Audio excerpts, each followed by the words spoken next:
Air mandi Rasulullah SAW ketika beliau wafat ada di mana?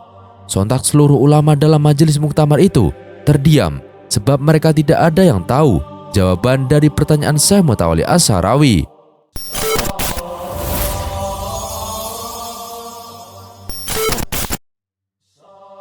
Assalamualaikum warahmatullahi wabarakatuh. Sahabat beriman yang dirahmati Allah Subhanahu wa taala. Hidup dan mati adalah ketentuan Allah Subhanahu wa taala. Setiap jiwa akan merasakan mati. Itulah kuasa Allah Subhanahu wa taala. Umur hidup manusia sudah ditentukan Allah dan tertulis di Lauhul Mahfuz. Allah Subhanahu wa taala berfirman, Allah menghapus dan menetapkan apa yang Dia kehendaki, dan di sisinya terdapat Ummul Kitab atau Lauhul Mahfuz. Quran surat Ar-Ra'd ayat 39. Rasulullah SAW wafat pada hari Senin 12 Rabiul Awal tahun 11 Hijriah atau 633 Masehi pada usia 63 tahun. Isyarat dekatnya ajal Rasulullah dimulai ketika Nabi SAW beriktikaf di bulan Ramadan tahun 10 Hijriah dan malaikat Jibril alaihissalam mengulang Al-Quran hingga 2 kali dalam tahun itu bersama Rasulullah. Ibnu Mas'ud berkata, ketika ajal Rasulullah SAW sudah dekat, Rasulullah mengumpulkan kami di rumah Aisyah radhiyallahu anha. Kemudian Rasulullah memandang kami sambil berlinang air matanya, lalu bersabda, "Marhaban bikum, semoga Allah memanjangkan umur kamu semua. Semoga Allah menyayangi, menolong, dan memberikan petunjuk kepada kamu." Kemudian Rasulullah bersabda, "Tenanglah, semoga Allah mengampuni kamu semua. Apabila kamu semua telah memandikan dan mengkafaniku, maka letakkanlah aku di atas tempat tidurku di dalam rumahku ini, di tepi yang kuburku. Kemudian keluarlah kamu semua dari sisiku. Maka yang pertama-tama mensolatkan aku adalah sahabatku Jibril alaihissalam, kemudian Mikail, kemudian Israfil, kemudian malaikat Israel beserta bala tentaranya. Kemudian masuklah kamu dengan sebaik-baiknya, dan hendaklah yang mulai solat adalah kaum lelaki dari pihak keluargaku, kemudian yang wanita-wanitanya, dan kemudian kamu semua." Ibnu Rajab mengatakan, saat Rasulullah wafat, kaum muslimin tercengang hebat. Ada yang tercengang hingga tak sadarkan diri, ada pula yang tidak bisa berkata-kata, ada yang tidak mau lagi tinggal di Madinah seperti Bilal bin Rabah. Bahkan ada yang meminta kepada Allah agar matanya dibutuhkan Allah Subhanahu wa taala, karena dia hanya ingin orang yang terakhir ia lihat adalah Rasulullah, ialah Abdullah bin Sa'id. Dan ada yang tidak menerima kematian Rasulullah, seperti halnya Umar bin Khattab radhiyallahu anhu. Aisyah radhiyallahu anha menuturkan, ketika Rasulullah SAW wafat, muncullah kemunafikan di berbagai wilayah. Sebagian orang Arab murtad, serta orang-orang Yahudi dan Nasrani mengangkat pemimpin mereka. Kaum muslimin ketika itu laksana seperti kehujanan di malam hari pada musim dingin, karena kehilangan Nabi SAW, sampai Allah Azza wa Jalla menyatukan mereka dengan kekhalifahan Abu Bakar. Kisah setelah wafatnya Rasulullah SAW sangatlah panjang untuk diceritakan. Namun pada kali ini kita fokus dan membatasinya pada satu pembahasan, yakni tentang air bekas memandikan jenazah Rasulullah SAW.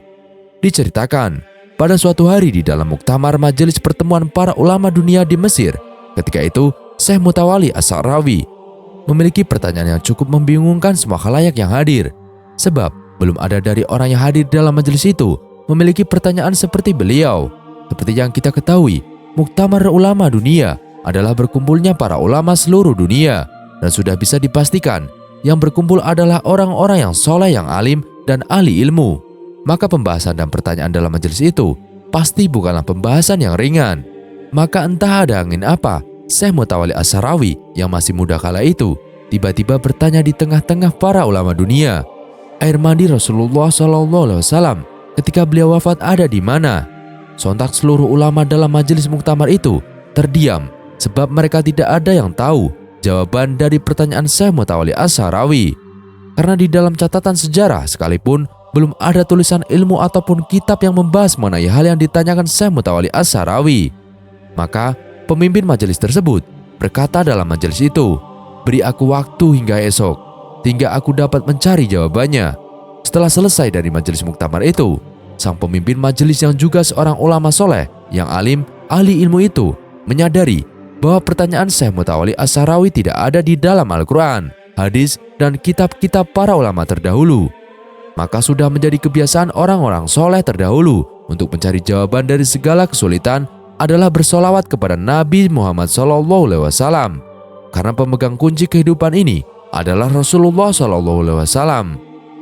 Pemimpin Muktamar Ulama Dunia itu pun meminta petunjuk kepada Allah dengan bersolawat kepada Rasulullah.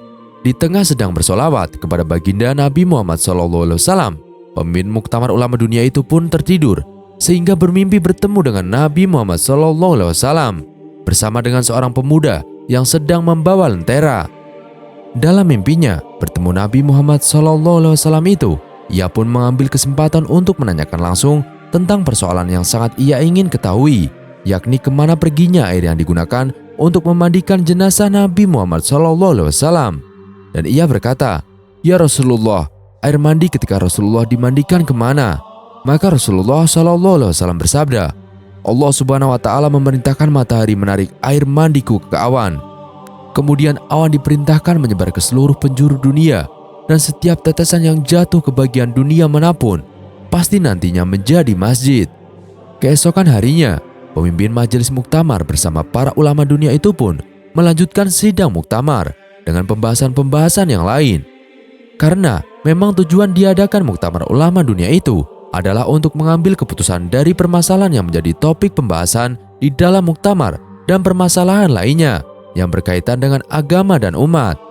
Namun anehnya, Syekh Mutawalli Asy'arawi, muda yang hadir ketika itu, hanya diam saja sampai sidang muktamar ulama itu selesai, tanpa menanyakan kembali tentang jawaban yang ditanyakan sehari sebelumnya. Padahal sang pemimpin muktamar sudah berbahagia karena sudah mendapatkan jawaban ditanyakan sehari sebelumnya dari Rasulullah. Sehingga hal itu pun membuat pemimpin majelis muktamar itu mendatangi Syekh Mutawalli Asy'arawi. Pemimpin muktamar ulama dunia itu pun berkata kepada Syekh Mutawalli Asy'arawi muda, "Apakah kamu tidak mau tahu tentang jawaban pertanyaanmu semalam?" Syekh Mutawalli Asy'arawi berkata, "Tidak, karena aku sudah tahu jawabannya." Syekh Mutawalli melanjutkan bahwa Allah Subhanahu wa Ta'ala memerintahkan matahari menarik air mandi Rasulullah ke awan. Kemudian awan diperintahkan menyebar ke seluruh penjuru dunia, dan setiap tetesan yang jatuh ke bagian dunia manapun pasti nantinya menjadi masjid. Maka tidak ada masjid dari masjid-masjid di dunia kecuali pernah ditetesi air mandi jenazah Rasulullah SAW. Pemimpin muktamar ulama dunia itu pun terkejut dengan jawaban Syekh Mutawalli Asy'arawi. Kemudian beliau melanjutkan, "Wahai Syekh, tahukah kamu siapa pemuda yang kamu lihat bersama Rasulullah semalam?" Pemimpin muktamar itu pun bertanya, "Siapa?" Syekh Mutawalli Asy'arawi menjawab, "Pemuda yang bersama Rasulullah membawa lentera itu adalah diriku."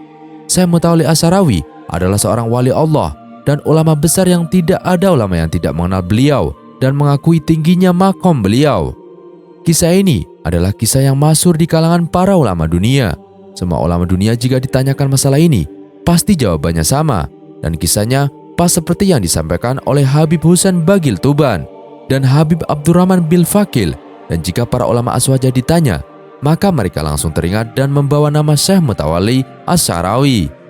Sahabat beriman yang dirahmati Allah Subhanahu wa Ta'ala, insya Allah selalu dalam ketaatan kepada Allah. Yang perlu kita ketahui adalah bahwa air mandi jenazah Rasulullah SAW tidak semuanya diserap matahari, kemudian diturunkan lagi sehingga akan menjadi tempat dibangunkannya masjid-masjid. Tetapi ada sebagian lagi air mandi jenazah Rasulullah yang diminum oleh Sayyidina Ali, yaitu air mandi jenazah Rasulullah yang disiramkan ke bagian wajah dan mata Rasulullah SAW. Hal ini disampaikan oleh Habib Abdurrahman bin Fakih dan Habib Husain Bagil Tuban dalam majelisnya. Mereka, Habib Abdurrahman bin Fakih dan Habib Husain Bagil Tuban mengantarkan, sejak Sayyidina Ali meminum air mandi jenazah Rasulullah di bagian mata Rasulullah, sejak itu Sayyidina Ali menjadi budak ilmu, ahli ilmu, dan dilelehkan oleh ilmu. Hal ini sesuai sabda Rasulullah SAW yang mengatakan, "Aku adalah kota ilmu dan Ali adalah pintunya. Maka barang siapa yang menginginkan ilmu, hendaklah mendatanginya dari arah pintunya." Hadis riwayat Tabrani. Selanjutnya, dengan air apakah jenazah Rasulullah SAW dimandikan? Apakah dengan air biasa pada umumnya? Jawabannya adalah tidak. Karena Rasulullah SAW bersabda, "Jika aku wafat, maka mandikanlah aku dengan 7 geriba dari air sumurku, yaitu sumur Gors," riwayat Ibnu Majah. Kemudian siapa sajakah yang memandikan jenazah Rasulullah? Menurut Ibnu Hashim, saat proses memandikan jenazah Rasulullah, terdapat para sahabat Nabi yang turut memandikan, yakni Sayyidina Ali bin Abi Thalib, Abbas bin Abdul Muthalib, Al-Fadil bin Abbas, Qutham bin Abbas, Utsman bin Said, Ukron Maulan, dan Aus bin Khawli. Sahabat yang beriman, kisah tentang air mandi jenazah Rasulullah yang baru saja kita bahas ini tidak ada di dalam Al-Quran dan hadis Nabi Muhammad SAW. Karena kejadiannya setelah Rasulullah SAW wafat, dan artinya wahyu tidak ada turun lagi dan hadis tidak bertambah lagi. Namun walaupun wahyu sudah tidak ada lagi, ilham dari Allah Subhanahu wa Ta'ala tetap masih ada, dan yang paling dekat menerima ilham itu di antara umat Nabi Muhammad SAW adalah para wali, para ulama, dan orang-orang yang soleh. Kisah ini juga menyampaikan kepada kita tentang rahasia bersolawat kepada Nabi Muhammad SAW. Para wali, para ulama, dan orang-orang soleh tidak bisa jauh dari solawat. Setiap mengalami masalah, kesulitan, kebuntuan, hingga dalam hal apapun, mereka menyelesaikannya dengan bersolawat. Karena mereka tahu, solawat bukan hanya perintah atau amalan soleh saja, tetapi solawat kepada Rasulullah adalah kunci pembuka segala urusan dunia. Solawat dapat menjernihkan hati dan makrifat billah. Solawat dapat mengusulkan tanpa guru. Solawat diterima secara mutlak oleh Allah Subhanahu wa Ta'ala. Solawat menambah rasa cinta kepada Allah Subhanahu wa Ta'ala dan Rasulnya. Mudahnya tercetak pribadi Rasulullah SAW dalam hati orang yang membaca solawat. Orang yang ahli solawat ketika sakaratul maut akan didatangi oleh Rasulullah dan mudah mimpi bertemu Rasulullah. Wallahu a'lam. Bersolawat mengucapkan doa kepada Nabi Muhammad SAW adalah dianjurkan kepada umat Islam. Tak hanya umat beliau, malaikat juga diperintahkan Allah untuk bersolawat kepadanya. Mengapa demikian? Allah Subhanahu wa Ta'ala berfirman dalam Al-Quran surat Al-Ahzab ayat 56, yaitu Innallaha malaikatu yushollu ala nabi ya ayyuhalladzina amanu sallallahu wasallimu taslima. Sesungguhnya Allah dan para malaikatnya bersolawat untuk Nabi. Wahai orang-orang yang beriman, bersolawatlah kamu untuk Nabi dan ucapkanlah salam dengan penuh penghormatan kepadanya. Jamal Muhammad Az-Zaki dalam buku Sehat dengan Ibadah menjelaskan bahwa Abu Al-Aliyah pernah mengatakan, solawat dari Allah adalah pujiannya kepada Nabi di hadapan malaikat, sedangkan solawat malaikat kepada Nabi adalah doa. Sedangkan Ibnu Abbas berkata bahwa kata yusalun mengandung pengertian yubarikun atau memberkati. Ada pula yang berpendapat bahwasanya solawat Allah Subhanahu wa Ta'ala adalah rahmat atau kasih sayang, sedangkan solawat malaikat adalah istighfar.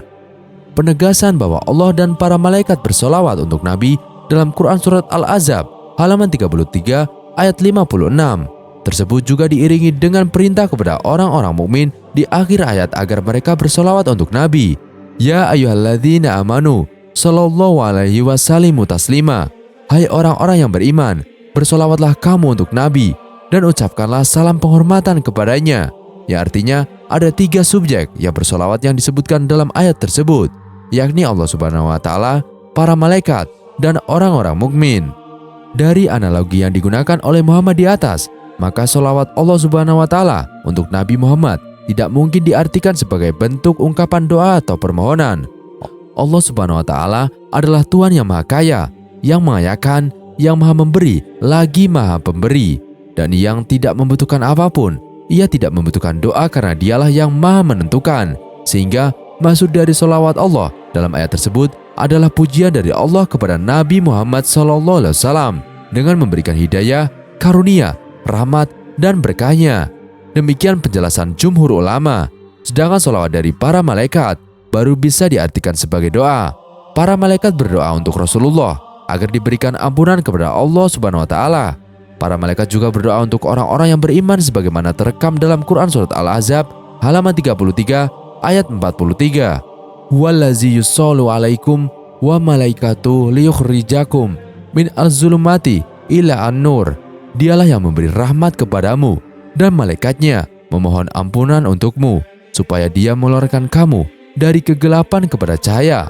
Solawat para malaikat untuk orang-orang yang beriman juga dijelaskan dalam Quran surat Ghafir dan Quran surat Asy-Syura. Adapun solawat orang-orang yang beriman kepada Rasulullah juga berarti doa, sebagaimana mereka diperintahkan untuk memintakan wasilah dan keutamaan untuk beliau setelah mendengarkan azan dan bersolawat ketika disebutkan nama beliau. Dalam ayat ini, orang-orang beriman juga diperintahkan untuk mengucapkan salam penghormatan kepada Nabi, seperti Assalamualaikum ayuhan Nabi, semoga keselamatan tercurah kepadamu wahai Nabi, sehingga Quran Surat Al-Ahzab ayat 56 tersebut bisa diartikan sebagai berikut.